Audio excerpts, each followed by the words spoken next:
Hi hello ನಮಸ್ಕಾರ ಸ್ನೇಹಿತರೆ. ಏನಾಗ್ತದೆ ಫೈನಲಿ ಜಿ.ಪಿ. ಪಾಟೀಲ್ ಹಾಗೆ ರವೀಂದ್ರ ಭಟ್ಕಳ್ ಅವರ ಮುಖಾಮುಖಿ ಆಗ್ತದೆ.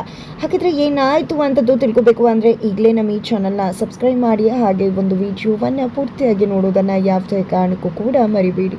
ಇಲ್ಲಿ ಜಿ.ಪಿ. ಪಾಟೀಲ್ ಭಾರ್ಗವಿ ತಂದೆನ ನೋಡಲೇಬೇಕು ಅಂತ ಹೇಳಿ ಭಾರ್ಗವಿ ಮನೆಗೆ ಬಂದಿದ್ದಾರೆ. ಭಾರ್ಗವಿ ಮನೆಗೆ ಬರ್ತಿದ್ದಾಗ ಇಂಥ ಕೊಂಪಲ್ಲಿ ಇದ್ಕೊಂಡು ಇಷ್ಟೊಂದು ಅಹಂಕಾರ ದುರಹಂಕಾರನ ನಿಮಗೆ ದುಡ್ಡು ಕೊಟ್ಟರೆ ಬಿಸಾಡ್ತೀರಾ, ಅದನ್ನು ಬಿಟ್ಟು ಈ ರೀತಿ ಹುಷಾರಿಲ್ಲ ಅದು ಇದು ಅಂತ ಡ್ರಾಮಾ ಮಾಡೋದ. ಎಲ್ಲಿ ನಿನ್ನ ಗಂಡ ಅಂತ ಕೇಳ್ತಿದ್ದಾರೆ. ಇತ್ತ ಕಡೆ ಅವರು ಹಾಸ್ಪಿಟಲ್ಗೆ ಹೋಗಿದ್ದಾರೆ ಅಂತದಾಗ ಇಲ್ಲಿ ಜಿ.ಪಿ. ಪಾಟೀಲ್ ಹಾಸ್ಪಿಟಲ್ಗೆ ಹೋಗಿದ್ದಾರೆ ಅನ್ಕೋತಾರೆ. ಅಷ್ಟರಲ್ಲಿ ಕಲ್ಪನಾ ಅವರು ಯಾರು ಅದಕ್ಕೆ ಅಂತದಾಗೆ ಹೆಣ್ಮಕ್ಳನ್ನ ಮುಂದೆ ನಿಲ್ಲಿಸಿ ಹಿಂದೆ ನಿಂತು ಆಟ ಆಡ್ತಿರೋನು ಯಾರ ಮನುಷ್ಯ, ಜಾಗ ಬಿಡಿ, ನಾನು ಅವ್ರು ಯಾರು ಅನ್ನೋದನ್ನು ನೋಡಲೇಬೇಕು ಅಂತ ಹೇಳಿ ಒಳಗಡೆ ಎಂಟ್ರಿ ಕೊಟ್ಟೆ ಬಿಡ್ತಾರೆ. ಭಾರ್ಗವಿ ಮನೆಗೆ ಎಂಟ್ರಿ ಕೊಟ್ಟೆ ಬಿಡ್ತಾರೆ ಜಿ.ಪಿ. ಪಾಟೀಲ್ ಬರ್ತಿದ್ದಾಗೆ ಕಲ್ಪನಾನ ನೋಡಿದ್ದೆ ಶಾಕ್ ಆಗ್ತಾರೆ.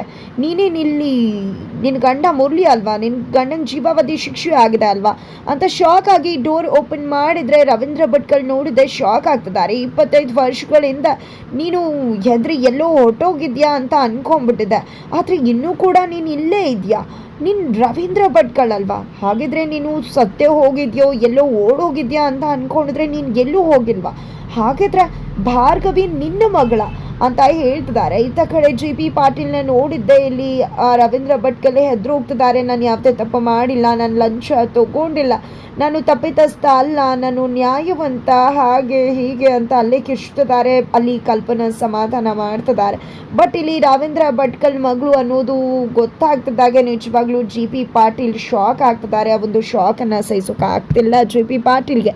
ಇದರ ನಡುವೆ ಜಿ.ಪಿ. ಪಾಟೀಲ್ ಹೋಗ್ತಿದ್ದಾಗೆ ಮನೆಗೆ ಭಾರ್ಗವಿ ಎಂಟ್ರಿ ಕೊಡ್ತಾಳೆ. ಈ ಕಡೆ ಅಪ್ಪಂಗೆ ಏನಾಯ್ತು, ಯಾಕೆ ಈ ರೀತಿ ಇದ್ದೀರಾ ಅಂತ ಅಮ್ಮ ಮತ್ತೆ ಅತ್ತೆನ ಕೇಳ್ತಿದ್ರೆ ಜಿ.ಪಿ. ಪಾಟೀಲ್ ಮನೆಗೆ ಬಂದಿದ್ರು ಅಂತಾರೆ. ಈ ಒಂದು ವಿಷಯ ಕೇಳಿದೆ ಭಾರ್ಗವಿ ಶಾಕ್ ಆಗ್ತಾಳೆ. ಹಾಗಿದ್ರೆ ಏನಾಗುತ್ತೆ ಮುಂದಿನ ವಿಡಿಯೋ ನೋಡಿ.